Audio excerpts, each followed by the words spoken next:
Hi எல்லோரும் எப்படி இருக்கீங்க? போகி பண்டிகை அன்றைக்கி ஆஃபீஸ் இருந்ததுனால முடிச்சுட்டு ஈவினிங் தான் வந்து ஊருக்கு ரீச் ஆனேங்க. பொள்ளாச்சி போகும்போதே இந்த மாலையெல்லாம் வாங்க வேண்டியது இருந்தது. எதுக்கு அப்படின்னா அடுத்த நாள் காலைல தை 1 அன்றைக்கி வந்துட்டு ஊரில் வந்து கணபதி ஹோமம் வந்து வச்சுருந்தோம்.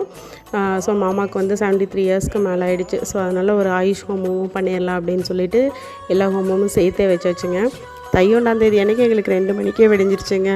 ஆமாங்க, 3:15க்கு ஐயர் வரேன் அப்படின்னு வந்து சொல்லிட்டாரு. ஸோ அதுக்கு முன்னாடி எல்லா அரேஞ்ச்மெண்ட்டும் பண்ணணும்னு சொல்லிட்டு 2:15 அப்படிங்கும் போதே எந்திரிச்சாச்சுங்க. எந்திரிச்சு குளிச்சுட்டு ஒர்க்கை ஸ்டார்ட் பண்ணியாச்சு. ஸோ மச்சான் போய் ஐயரையும் கூட்டிகிட்டு வந்துட்டாங்க.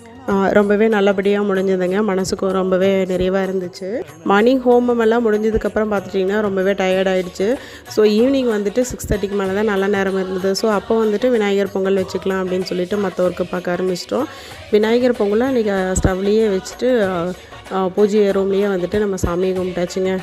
எப்போவுமே ஒரு இடத்துல வந்துட்டு நம்ம அமைதியாக போகிறோம் அப்படின்னா இது வந்து பயத்தினாலேயோ இல்லை வந்து வேலை தெரியாதனாலேயோ இல்லை பேச தெரியாதனாலேயோ கிடையாதுங்க.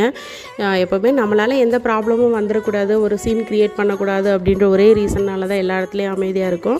ஸோ அதை வந்துட்டு நம்மளோட அறிவியலித்தனம்னு நினச்சிக்கிறாங்க. அப்படி ஆக்சுவலாக உண்மையாக அப்படி நினைக்கிறவங்க தான் முட்டாள்கள் இல்லைங்களா? சின்ன சின்ன விஷயத்தை கூட சீன் க்ரியேட் பண்ண ஆரம்பிச்சிட்டாங்க.